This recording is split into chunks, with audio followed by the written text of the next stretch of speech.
എറണാകുളം ജില്ലയിലെ സർക്കാർ ആശുപത്രികളിൽ മരുന്നുക്ഷാമം രൂക്ഷമായതോടെ വലഞ്ഞ രോഗികൾ. പ്രതിദിനം ആയിരക്കണക്കിന് രോഗികൾ എത്തുന്ന ആലുവ ജില്ലാ ആശുപത്രിയിൽ പ്രമേഹ രോഗത്തിന്റെ മരുന്ന് പോലും ലഭിക്കുന്നില്ല എന്നാണ് പരാതി. രോഗികൾ സ്വകാര്യ ഫാർമസികളെ ആശ്രയിക്കേണ്ട അവസ്ഥയിലുമാണ്. കഴിഞ്ഞ മാസം വന്നിട്ട് ഇതേമാരെ പിന്നെ പുറത്തുനിന്ന് വാങ്ങിക്കേണ്ടി വരും. ചോറിന്റെ മരുന്നൊക്കെ ഒരുമാതിരി വിലയുമുണ്ട്. ഇപ്പോൾ മരുന്ന് കിട്ടി, 2 എണ്ണം പുറത്തുനിന്ന് എഴുതിയിട്ടുണ്ട്. ഇവിടെ ഇല്ലാത്ത മറ്റത് ഇവിടെ കിട്ടിക്കൊണ്ടിരുന്നതാണ്.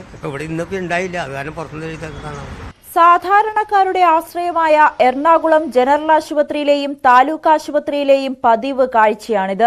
വയോധികരടക്കമുള്ള നിർധനരായ രോഗികളെയാണ് മരുന്ന് ക്ഷാമം ഏറ്റവും കൂടുതൽ വലയ്ക്കുന്നത്. കാരുണ്യ ഫാർമസിയിലടക്കം മരുന്നില്ലെന്നറിയുന്നതോടെ ഇഞ്ചക്ഷനും മരുന്നുകൾക്കുമായി തൊട്ടടുത്തുള്ള മെഡിക്കൽ സ്റ്റോറുകൾ കയറിയിറങ്ങുകയാണ് പലരും. ഇവിടെ മരുന്ന് കിട്ടുന്നുള്ള പ്രതീക്ഷ നമ്മൾ വന്നത്. അപ്പൊ ഇവിടെ മരുന്നില്ല, ഇവരെ എഴുതി തരണത് ഇന്ന മരുന്നുള്ളൂ, ബാക്കി പുറത്തുനിന്ന് മേടിച്ചോളാം. നമ്മള് എന്തിനാ സർക്കാർ ഹോസ്പിറ്റലിൽ പോയിട്ട് പിന്നെ പുറത്തുനിന്ന് മരുന്ന് മേടിക്കേണ്ട ആവശ്യമുണ്ടോ? ജനങ്ങൾക്ക് വേണ്ടിയുള്ള സർക്കാർ ഹോസ്പിറ്റൽ അല്ലേ? ഇവിടെ പൈസ വേണ്ടല്ലോ, പുറത്തുനിന്നാവുമ്പോ അതിന്റെ ഇരട്ടി പൈസ മിക്കവാറും വാങ്ങേണ്ടി വരും. ഞങ്ങൾക്ക് സാധാരണക്കാർക്ക് ഭയങ്കര ബുദ്ധിമുട്ടാണ്. ഇങ്ങനെ പൈസ ഇല്ലാത്തവരാണല്ലോ കൂടുതലും സർക്കാർ ആശുപത്രികളിൽ വരുന്നത്. അപ്പോൾ ഇങ്ങനെ പുറത്തുനിന്ന് വാങ്ങിക്കാൻ വരുമ്പോൾ ഞങ്ങൾക്കത് ഭയങ്കര ബുദ്ധിമുട്ടായിരുന്നു. മൂവാറ്റുപുഴ ജനറൽ ആശുപത്രിയിൽ ദാരിദ്ര്യരേഖയ്ക്ക് താഴെയുള്ള ക്യാൻസർ രോഗികൾക്ക് കീമോതെറാപ്പിക്ക് ആവശ്യമായ മരുന്നില്ല. ഇവരെ കളമശ്ശേരി മെഡിക്കൽ കോളേജിലേക്കോ കോട്ടയം മെഡിക്കൽ കോളേജിലേക്കോ അയക്കേണ്ട അവസ്ഥയാണ്.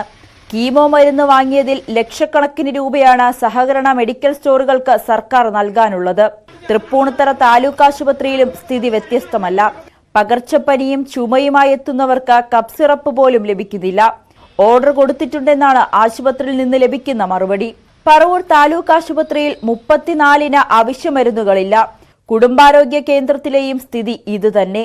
കിടപ്പ് രോഗികളുടെ ഡയപ്പർ ഉൾപ്പെടെ ലഭിക്കുന്നില്ലെന്നാണ് പരാതി.